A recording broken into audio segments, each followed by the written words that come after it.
In this video, I'll be sharing with you two methods which you can use to quickly check your graphics card memory under 30 seconds. So let's close this.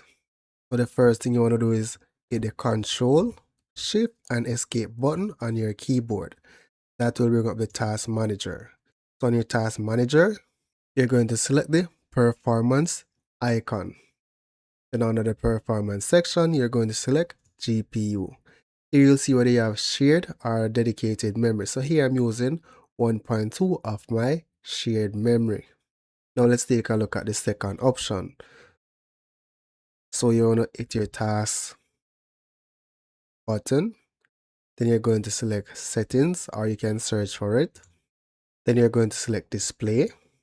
Then scroll down to the section that says advanced display. Then here you're going to select click adapter settings for your display one. And this will give you an overview of your memory for your graphics card. As you can see, it's shared memory and it's not dedicated. And that's basically it. Don't forget to leave a like or comment on this video.